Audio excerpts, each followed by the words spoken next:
नमस्कार दोस्तों, मैं अभिनंदन पांडे आप सभी का स्वागत करता हूँ अभिनव की संस्कृत पाठशाला में। दोस्तों, आज हम इस वीडियो में बात करने वाले हैं केवीएस संस्कृत शिक्षक साक्षात्कार की तैयारी के संबंध में। आप में से बहुत से छात्र जो मुझसे जुड़े हुए हैं, उन सभी से पहले तो मैं माफ़ी चाहता हूँ कि थोड़ी व्यस्तता होने की वजह से या ये कह लें कि यूपीएलटी संस्कृत को टारगेट करने की वजह से आप लोगों से परस्पर संवाद नहीं हो पाया मेरा। फिलहाल आपके लिए मेरे पास कुछ जानकारियाँ हैं जो मैंने विविध छात्रों से जो पिछले साल केवीएस में सेलेक्ट हुए थे, उन बच्चों से या कह लूँ कि उन अध्यापकों से मेरी जो बातचीत के आधार पर मैंने एक सारांश रूप में तैयार करके रखा हुआ है, वो मैं आपको बताने वाला हूँ। हमारी सबसे पहली चीज़ है, अगर हम देखें तो शुरुआत इंटरव्यू रूम में प्रवेश से लेकर स्वपरिचय तक का अनुभव कैसा रहा। ठीक है, मेरा पहला प्रश्न लगभग कमोबेश सबसे यही था कि आपका इंटरव्यू का क्या सिनेरियो था, पैनल में कितने लोग थे। कुछ लोगों ने बोला कि 3 थे और कुछ लोगों में 5 की संख्या प्राप्त हुई। दूसरी चीज़, इंटरव्यू का माहौल कैसा था। ठीक है, सबसे बड़ी बात, उस रूम का एनवायरनमेंट क्या था, पॉजिटिविटी के साथ था या नेगेटिविटी से भरा हुआ था। तो इसमें मुझे जितने भी लोगों से मैंने बात की है, जितने भी अध्यापकों से जो चयनित हो चुके हैं ऑलरेडी, उन सब से मुझे यही सुनने को मिला कि इंटरव्यू का मतलब जो पैनल था, पैनल बहुत सपोर्टिव था। मैंने शायद अपने वीडियो में भी ये चीज़ पहले मेंशन की थी। आप कहीं इंटरव्यू देने जाते हैं तो इसमें इतना सोचने की या इतना परेशान होने की ज़रूरत नहीं है कि वो आपसे क्या पूछ लेगा, क्या पूछ लेगा। ज़रूरी नहीं है कि सभी सर्वज्ञ हों, सभी को सब कुछ आता हो या सबकी हर एक चीज़ में बढ़िया कमांड हो। सबसे बड़ी चीज़ होती है आपका कॉन्फिडेंस। आप अपने आप को प्रेज़ेंट कैसे करते हैं। तो पैनल भी आपको सहज करने का प्रयास करता है। वही चीज़ वहाँ पे उन सबको मिली। दूसरी चीज़ ये थी कि सब जो परिचय था अपना, है ना? एक सवाल सबका आता है कि परिचय संस्कृत में तैयार करें या हिंदी में ही तैयार कर लें। तो देखिए, पहली चीज़ तो ये है कि अगर पैनल आपको बोलता है कि अपना परिचय संस्कृत में दें, इसलिए इस स्थिति के आने तक की तैयारी आपको पहले से ही करके रखनी चाहिए। सबसे पहले आप संस्कृत में अपना परिचय तैयार करके रखें। मैं तो कहूँगा कि संस्कृत, है ना? संस्कृत, हिंदी और इंग्लिश तीनों में आप अपना परिचय तैयार करके रखिए। ठीक है? इसमें संकोच करने की ज़रूरत नहीं है। पैनल आपको खुद निर्देशित करेगा कि आप संस्कृत में परिचय दीजिए। अपना परिचय दीजिए, संस्कृत में दीजिए, तो बेहतर होगा। अच्छा, परिचय देने में भी एक बात का ध्यान रखिएगा, बहुत पांडित्यपूर्ण, देखिए सीधी-सी बात है, साइकोलॉजी समझिए इसमें। अगर आप किसी व्यक्ति से पहली दफ़ा मिल रहे हैं, पहली बार आप मुलाकात कर रहे हैं उससे, आपने कुछ बोला, अगर आपने बहुत पांडित्यपूर्ण बात बोली या अपना परिचय ही आपने बहुत पांडित्यपूर्ण कर दिया। अब एक आदमी है जिसने सरल शब्दों में अपना वर्णन मतलब अपना स्वपरिचय दिया हुआ है, अपना परिचय किया हुआ है, और एक ऐसा है जिसने बड़े पांडित्यपूर्ण शब्दों का प्रयोग करके अपना परिचय दे दिया। अब जो पांडित्यपूर्ण परिचय दे चुका है, उसके संबंध में कहीं न कहीं इंटरव्यू के मन में इंटरव्यूअर जो है उसके दिमाग में यही चीज़ एक छाप आएगी, यह व्यक्ति बहुत ज्ञानी है। बहुत ज्ञानी, ज्ञान से समृद्ध है, तो उसके साथ सवालों का जो स्तर होता है वह काफ़ी कठिन स्तर हो जाता है। वहीं जब कोई बच्चा बड़े नॉर्मल शब्दों में रिप्रेजेंटेटिव ऐसे शब्द जो बच्चे तक आसानी से पहुँच सके, ऐसे शब्दों में अपना परिचय देता है। जैसे मम नाम अभिनंदन पांडे, मम नामनः अभिनंदन पांडे, दोनों चीज़ें हैं, दोनों से ये पता चल रहा है कि मेरा नाम अभिनंदन पांडे है। पर जब मैं नामनः बोलूँगा तो सामने वालों को ये लगेगा कि मुझे व्याकरण में मेरी पकड़ है। संस्कृत भाषा के व्याकरण में मेरा विशेषाधिकार है। मैं ये नहीं कह रहा कि आप गलत परिचय दें या गलत भाषा का प्रयोग करें। पर इतना याद रखिए कि अगर कोई शब्द ऐसा है जो संस्कृत भाषा में एज़ इट इज़ हिंदी भाषा से लेके या मिश्रित भाषा से लेके यूज़ किया जा रहा है, तो आप उसे वैसा ही रखिए, उसका ज़्यादा नवीकरण मत कीजिए। जैसे संगठक या संगणक, अब संगणक आपने बोल दिया कंप्यूटर के लिए, तो संगणक कंप्यूटर के लिए सही भी नहीं है ना? अगर आपको कंप्यूटर का ज्ञान है, उसमें आप हम मान लीजिए मैं संगणक के बारे में जानता हूँ, हम संगणक संबंधित जानामि। तो वहाँ पे आप क्या आप संगणक बोलेंगे, तो देख हो सकता है उसको ये मौका मिल जाए कि आपने संगणक बोला। संगणक तो कैलकुलेटर को बोलते हैं, ये कैलकुलेटर का काम होता है गणना करना, सम्यक प्रकार से गणना करने वाला संगणक कहलाया। तो पहली बात, इंटरव्यूअर को आप ही प्रश्न देने वाले हैं, जो कमोबेश सबसे बात करने पे मुझे एक चीज़ समझ में आई, सब ने अपना स्वपरिचय दिया। स्वपरिचय देने के पश्चात उन्हीं के परिचय से कुछ बातें निकली। अभ्यर्थी ने ही इंटरव्यूअर को मौका दिया कि वह क्या प्रश्न पूछेगा। तो ये आपके ऊपर है, आप कैसे तैयारी कर रहे हैं, आप कैसे उस चीज़ को रिप्रेजेंट करने वाले हैं, आपका इंट्रोडक्शन कैसे रहने वाला है, क्योंकि वही आपके ज्ञान और वही आपके चयन का आधार बनने वाला है। याद रखिएगा, first impression is last impression. ठीक है। तो भाषा, रही बात भाषा के संतुलन की, मैंने इसीलिए इन दोनों को क्वेश्चनों को मिक्स करके रखा हुआ है। ठीक है। तो कमोबेश सबने यही बोला कि मतलब जैसे बेसिकली जो बात हो रही थी वो उसी में, बट जब विषय की बात हो रही थी तो उसमें संस्कृत का प्रयोग हो रहा था। तो ऐसा कुछ नहीं है कि आप मिश्रित भाषा का प्रयोग नहीं कर सकते, केवल संस्कृत ही संस्कृत बोलनी है, ऐसा भी एक बच्चे ने भी, मतलब जितने भी छात्र सिलेक्ट हुए थे पिछले साल वाले में, उनमें से किसी के मुंह से मैंने ये नहीं सुना कि हमें पूरा संस्कृत में बोलने को दिया गया है। अब पैनल में कोई एक व्यक्ति विशेष ऐसा बैठा हुआ है जो संस्कृत अनुरागी है, संस्कृत निष्ठ है, या संस्कृत ही सुनना चाहता है, तब फिर मुझे नहीं पता, मुझे भविष्य का भी नहीं पता कि मैं थोड़ा ना देख रहा हूँ। हालांकि वो सिर्फ एक व्यक्ति आपको नहीं चयनित करने वाला है, वहाँ मल्टीपल होंगे, वो ग्रेडिंग स्केल पे आपको ग्रेड करेंगे, उसी के अकॉर्डिंग आपके नंबर बनेंगे। आपका जो मेन मेन पेपर है संस्कृत का, वो 85% वेटेज के साथ है, तो अगर आपने वहाँ बहुत अच्छा किया हुआ है तो आपको इंटरव्यू में सहज रहने की ज़रूरत है, जैसे आप रहते हैं वैसे ही रहिए, आराम से हो जाएगा, परेशान होने की ज़रूरत नहीं है। अगले प्रश्न की ओर बढ़ते हैं। डेमो शिक्षण। ठीक है, डेमो शिक्षण मैंने बताया ही था आपको पहले भी कि डेमो शिक्षण की आप तैयारी खुद से करते रहिए। अच्छा, इसमें मेरे दिमाग में आई कि दो चीज़ें हो सकता है कि डेमो शिक्षण के लिए टॉपिक सामने वाला दे दे, इंटरव्यूअर आपको दे दे, है ना। एक चीज़ तो ये होती है कि भाई इंटरव्यूअर आपको कोई टॉपिक देता है, और दूसरी आप एक टॉपिक खुद से तैयार करते जाते हैं। तो द बेस्ट वे है कि आप एक व्याकरण का, एक साहित्य का, है ना, और उठाना कहाँ से है ये भी मैं बता रहा हूँ। आप चुपचाप जाइएगा, रुचिरा उठा लीजिएगा, रुचिरा से ही आप देख लीजिएगा। ठीक है, सीबीएसई का पैटर्न है, सीबीएसई की बुक है, 2-3 पार्ट ऐसे देख लीजिएगा। एक तो ऐसा पार्ट देख लीजिएगा जिसमें नाटक हो, मतलब क्षमा चाहूंगा, नाटक कह रहा हूँ, कह सकते हैं नाटक हो, बट कथनाक वाली बात हो, जहाँ परस्पर संवादात्मक शैली में कोई पार्ट हो, एक तो वो पार्ट ले लीजिएगा, एक गद्य का पार्ट ले लीजिएगा, और एक पद्य का पार्ट ले लीजिएगा। आप इन तीनों को आप देख लीजिएगा। ये मतलब एक में कहानी ले लीजिएगा और एक में श्लोक वगैरह ले लीजिएगा। इन चीज़ों को आप अच्छे से तैयार कीजिएगा। ठीक है। रही बात व्याकरण की, तो व्याकरण में बहुत बहुत डेप्थ है। आप जो तैयार करना चाहते हैं खुद से एक अच्छा सा टॉपिक तैयार करके रखिए। कमोबेश सब में अगर वहाँ अध्यापक भी आपको दे रहा है तो वो भी संभवतः इंटरव्यूअर आपको देगा तो संभवतः यही मान लीजिए अगर व्याकरण से देगा तो यही बोलेगा, भैया ये बता दो, संधि के बारे में बता दो, बच्चों को दीर्घ संधि पढ़ा दो, है ना, बच्चों को संख्या पढ़ा दो। ठीक है। आपको बस इतना ध्यान देना है कि बेसिक पे आपको फोकस करना है। ठीक है, बेसिक की अच्छी तैयारी होनी चाहिए, और सिर्फ अच्छी तैयारी अपने लिए नहीं कि मुझे आ गया मैं जान गया, नहीं, आपको आ गया आप जान गए, बहुत अच्छी बात।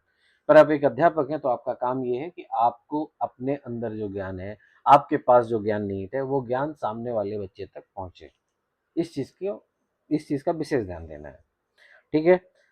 इसी में मैंने रखा हुआ ना, व्याकरण की गहराई सूत्र से पूछे गए थे या सीधे उदाहरण, ये मेरे सवाल थे इंटरव्यूअर से, मतलब सॉरी, जो बच्चे क्वालिफाई हो चुके थे उन सबसे मैंने ये सवाल पूछे हैं। अब हो सकता है किसी के मन में आए कि सर आपने अभी तक तो किसी का इंटरव्यू लेके दिया दिया नहीं है। अगर भविष्य में सफलता मिली तो मैं किसी का वीडियो रिकॉर्ड, क्योंकि जितने भी हैं सब बहुत डिस्टेंस में हैं। कोई मेरे बगल में बैठा था, मैं दिल्ली में कार्यरत हूँ, दिल्ली में जो केवी है वहाँ मेरा कोई मित्र या मेरा कोई जूनियर या कोई ऐसा बच्चा जिसका मैंने मार्गदर्शन किया हो वो यहाँ पे नहीं है। हाँ, भविष्य में अगर किसी के साथ संभव हुआ तो मैं किसी भी प्रकार से एक इंटरव्यू आप सबके सामने एक सहज रूप में रहे ऐसा दिखा के आपको मतलब प्रेजेंट कर दूंगा, ताकि आपको थोड़ा विश्वास भी रहे। हो सकता है कहीं के मन में आ सकता है कि सर तो अपने मन से कोई भी कहानी बता रहे हैं। ठीक है। अगला टॉपिक है, मतलब अगली चीज जो हमें आई, यही जो मैं आपसे बोल रहा था, साहित्य को लेके एनसीईआरटी कक्षा 6ठी से 10वीं तक की रुचिरा सीएमसी किताबों से किस तरह के सवाल बने थे। ठीक है, ये मैंने पूछा था। तो पर्टिकुलर मैं सच बताऊं तो ऐसा किसी बच्चे ने पर्टिकुलर कुछ नहीं बताया मुझे कि नहीं इसी से पूछ लिया था, क्योंकि कुछ को तो सुभाषितानी बोल दिया था उन्होंने। ठीक है, सुभाषितानी पढ़ने के लिए, और इसके अलावा कुछ को उन्होंने व्याकरण में संधि, एक तो संधि पढ़ाने के लिए बोला, और एक बच्चे से उपसर्ग के बारे में पूछा था। ठीक है, तो देखा मैंने कि व्याकरण से संबंधित प्रश्न ज्यादा थे। क्योंकि संधि वाले प्रोबेबिलिटी में बहुत बच्चे थे, उपसर्ग वाले बच्चे भी थे। तो व्याकरण से संधि, उपसर्ग, समास किसी से नहीं पूछा था। ये थोड़ा-सा मुझे जानकर हैरानी भी हुई थी। समास नहीं पूछा था। प्रत्यय इत्यादि के बारे में बहुत ज़्यादा डेप्थ में नहीं पूछा था। एक आध किसी से कोई एक बार एक एक का था कि उसमें कोई शब्द था, उसमें पढ़ा रहे थे पद, तो उसमें पठित्वा आ गया था, तो पठित्वा में पूछ लिया था कि कौन-सा प्रत्यय है। ठीक है? तो ये चीज़ें हो सकती हैं, इसके लिए हमें तैयार रहना है पहले से। ठीक है? रही बात श्लोक की, तो एक मतलब आपसे ये सस्वर गायन के लिए वो पहली बात तो खोल सकते हैं कि अगर आपके पहले तो हो सकता है, कई बार ऐसा होता है ना कि जैसे वो आपसे बोल देंगे कि अ, देखिए कॉन्टेक्स्ट से एकदम अलग चीज़ है, देखा जाए तो। आपके पाठ्यक्रम में भी नहीं जुड़ी हुई है। बट पूछ लेता है कि भगवद गीता का कोई प्रसिद्ध श्लोक सुना दीजिए, ठीक है? और मेरा खुद का अनुभव है और लगभग जितनों से मैंने बात की वहाँ मैंने यही पाया, सबके मुँह से एक ही श्लोक निकला है, यदा यदा हि धर्मस्य ग्लानिर्भवति भारत।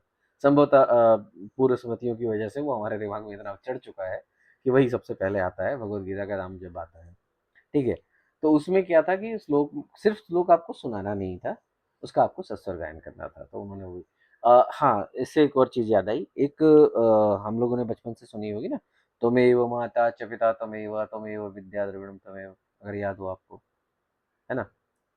तो इसमें क्या था, इसमें पूछा हुआ था उन्होंने अन्वय, ठीक? देखा जाए तो बहुत आसान है, पर कई बार आप सोचने लग जाते हैं कि क्या बनेगा? ठीक है? तो कोई बहुत कठिन अन्वय नहीं पूछा था, बहुत आसान था। त्वमेव माता च पिता त्वमेव बन्धुश्च सखा त्वमेव विद्या द्रविणं त्वमेव सर्वमं मम देव देव। तो बड़ा आसान है, लेकिन उन्होंने पूछा था वहाँ पे। संभवतः वो आपकी प्रत्यन्नमति को उस समय चेक करना चाहते हैं, इसलिए ये चीज़ें होती हैं, ऐसा पूछा जाता है। ठीक है? तो ससुर गाने का भी तैयारी करके रखिएगा। एक आध श्लोक बहुत अच्छी तरीके से तैयार कर लीजिएगा, जो आप बढ़िया से गा के सुना सकें। क्योंकि वहाँ वो आपका उच्चारण दोष इत्यादि शब्द जो पकड़ना चाहते हैं, वो वहाँ पे पकड़ लेते हैं। और रही बात अन्वय की, तो वो मैंने आपको बता ही दिया कि अन्वय जब भी पूछेंगे तो किसी सरल श्लोक का ही पूछेंगे। कठिन श्लोक से अन्वय मैंने नहीं किसी के मुँह से सुना कि किसी कठिन श्लोक बोलिए भैया रघुवंश के धोती सर को उठा के बोलोगे कि अतः प्रजानाम अजब प्रभाते जाय प्रतिग्राहित गंधमाल्यम वनाय पीतम प्रतिबद्धवत्सम यशोधनुधेनु मूर्तिमोमुच। अब इसका अन्वय करके बताओ। तो ठीक है, अच्छी बात है, अगर आपको आता है तो आप तैयारी तैयारी करके रखिए, बना के रखिए। हाँ, एक और महत्वपूर्ण बात, ये थोड़ा-सा इम्पोर्टेंट था, इसीलिए मैंने इसको साइड में रखा। केवीएस कल्चर, केवीएस का ध्येय वाक्य, संगठन कैसा है और एनएपी 2020, इससे लेके एक क्वेश्चन ज़रूर रहा है सबके उसमें। किसी ने केवीएस का ध्येय वाक्य पूछ लिया, किसी ने पूछ लिया एनईपी 2020 के अकॉर्ड। भाई अब नए अध्यापक हैं आप तो अभी पढ़ के आए हैं ना, उनकी नज़र में तो आप बीएड अभी करके और एग्जाम दे के आ रहे हो, तो आपने एनईपी पढ़ी हुई है, अच्छे से जानकारी है आपको एनईपी की, तो इससे संबंधित उन्होंने सवाल रखे हैं इस चीज़ में। ठीक है? तो इसके लिए भी आप अलग से तैयारी कर लीजिए, इसके लिए संगठन के बारे में जान लीजिए, कहाँ कहाँ कार्यरत है, ध्येय वाक्य क्या है, नियोजक कौन है या अध्यक्ष कौन है। ठीक है? थोड़ा सा अब सीधी सी बात है, देखिए हम किसी भी संस्थान से जुड़ते हैं तो हमें उस संस्थान के बारे में थोड़ी बहुत बेसिक जानकारी तो होनी चाहिए। कितने स्कूल हैं, कहाँ कहाँ कार्यरत है, कहाँ कहाँ के स्कूल, मतलब कहाँ कहाँ पे कौन कौन सी भाषाओं का बाहुलता है, इन सब चीज़ों को आप थोड़ा सा तैयार करके रखिए। आप मैं एक छोटी सी बात जानता हूँ कि अगर हम कहीं भी जुड़ते हैं तो उस संस्थान के बारे में हम थोड़ा बहुत तो जानकारी लेते ही लेते हैं। तो वही वो जानना चाहता है आपसे कि आपकी बेसिक जानकारी क्या है। हाँ, इसके साथ एक और छोटी-सी चीज़, एक आध बच्चों से कौशल आधारित प्रश्न पूछा था, ठीक है? उनके सामने एग्ज़ाम्पल दे दिया था, जैसे कि क्या कहते हैं, कोई बच्चा है जो मंदबुद्धि है, हालाँकि मंदबुद्धि बोला नहीं जाता, उसको हम लोग क्या बोलते हैं? आप सबने अगर बीएड सही से की हुई है तो विशिष्ट बालक बोलते हैं हम उसे, ठीक है? कोई विशिष्ट बालक आपकी कक्षा में है, वह संस्कृत का उच्चारण इधर-उधर कर रहा है, ठीक है? उच्चारण सही से कर नहीं पा रहा है। आप उसके लिए क्या प्रक्रिया अपनाएँगे? ठीक है? अच्छा देखिए, इसमें परेशान ऐसे जब प्रश्न आएँगे ना, तो आपको उसमें परेशान नहीं होना है। उसमें आपको सिर्फ़ और सिर्फ़ एक थंब रूल अपनाना है और सिंपल सा थंब रूल है। पहला जो है आपका अंगूठा जो है, वो है आपका बच्चा, ठीक है? अंगूठा जो है वो क्या है? आपका बच्चा। बच्चा कभी गलत नहीं होता, बच्चा बिना आधार का है, बच्चे के पास साधन कुछ भी नहीं है। अगर हम वैसे भी देखें तो जो पाठ्यक्रम है वो सहायक साधन है। शिक्षा के लिए मुख्य साधन अभी भी हमारे शिक्षा प्रणाली में अध्यापक ही है। तो हम साधन हैं। साध्य क्या है? बच्चा। बच्चे तक हमें शिक्षा पहुंचानी है। तो इसलिए हमें ये विशेष ध्यान रखना है कि हमें पहली बात तो बच्चे को गलत वहां पे नहीं रखना है। दूसरी चीज, बच्चे की गलती ना मान के हमें अपनी प्रत्युन्नति से सोचना है कि अगर कल को हमारी भविष्य में हमारी क्लास में ऐसा कोई बच्चा आ गया जिसे संस्कृत याद करने में या संस्कृत बोलने में दिक्कत हो रही है, तो आप क्या करेंगे? तो साधारण सी बात है, सबसे पहले आप उसका उच्चारण स्थान सुधार करवाएंगे। उच्चारण स्थान सुधार कैसे करवाएंगे? तो आप उसे किसी कविताओं के माध्यम से, ना हिंदी तो बोलना जानता होगा, थोड़ी बहुत हिंदी के शब्द होंगे, वही शब्द बुलवाने हैं। उसके बाद उससे जोड़ के फिर मात्राएं लगवाना है। फिर मात्राएं लगवाने के बाद उसमें और भी जो री इत्यादि की मात्रा है, कठिन मात्रा है, उनको लगवाना है। फिर बच्चे को अलग अलग, तो मतलब बच्चे को आपको समय देना पड़ेगा। आप यही बताएंगे कि मैं बच्चे को समय दूंगा। अच्छा, एक प्रश्न ये भी बन सकता है, कुछ लोगों से पूछा हुआ था कि मान लीजिए आपका छमाही का रिजल्ट कमजोर आया हुआ है। ठीक है, मान लीजिए आपकी कक्षा में 100 बच्चे हैं, जिसमें से 60 बच्चे तो अच्छा कर रहे हैं, 40 बच्चे ऐसे हैं जो विलो 30 मार्क्स हैं।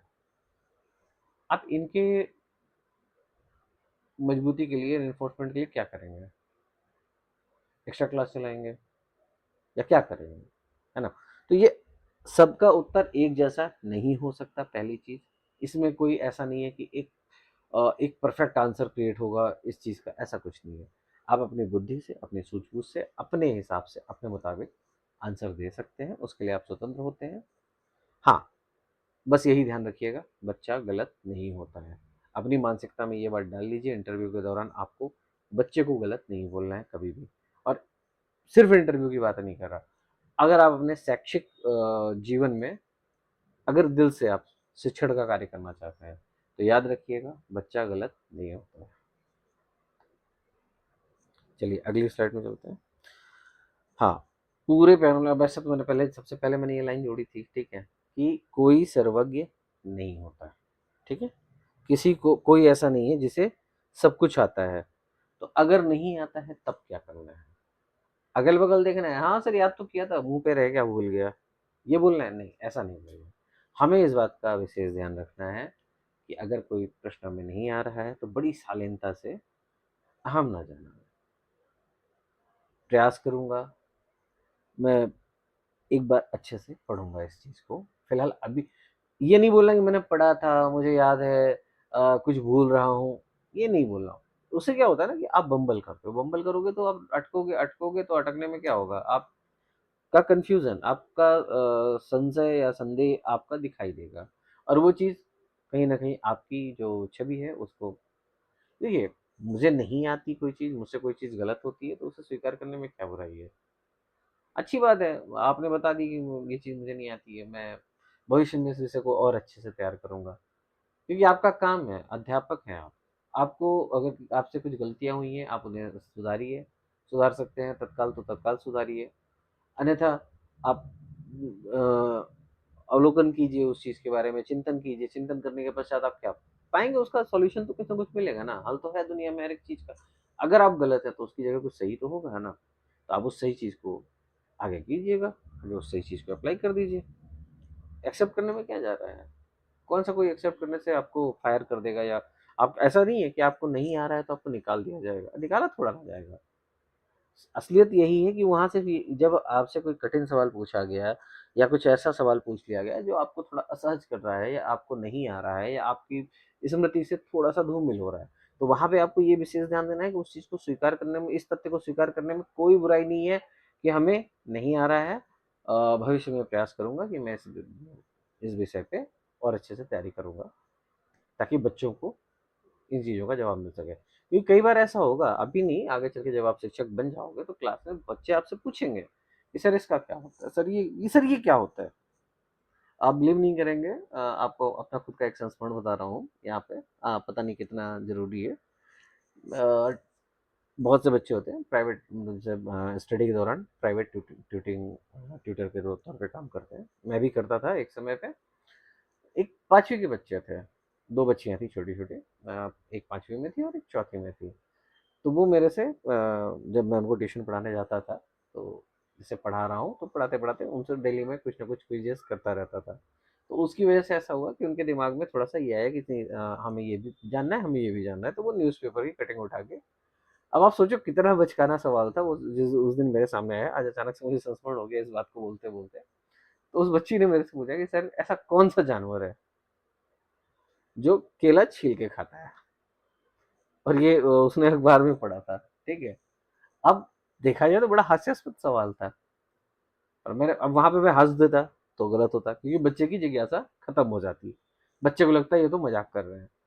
फिर मैंने कहा अच्छा, थोड़ा-सा सोचा, विचार किया, फिर मेरे को याद आया कि एक ही जानवर ऐसा है जिसको मैंने केला छीलते हुए, खाते हुए देखा है, वो है बंदर। तो मैंने बोला बंदर।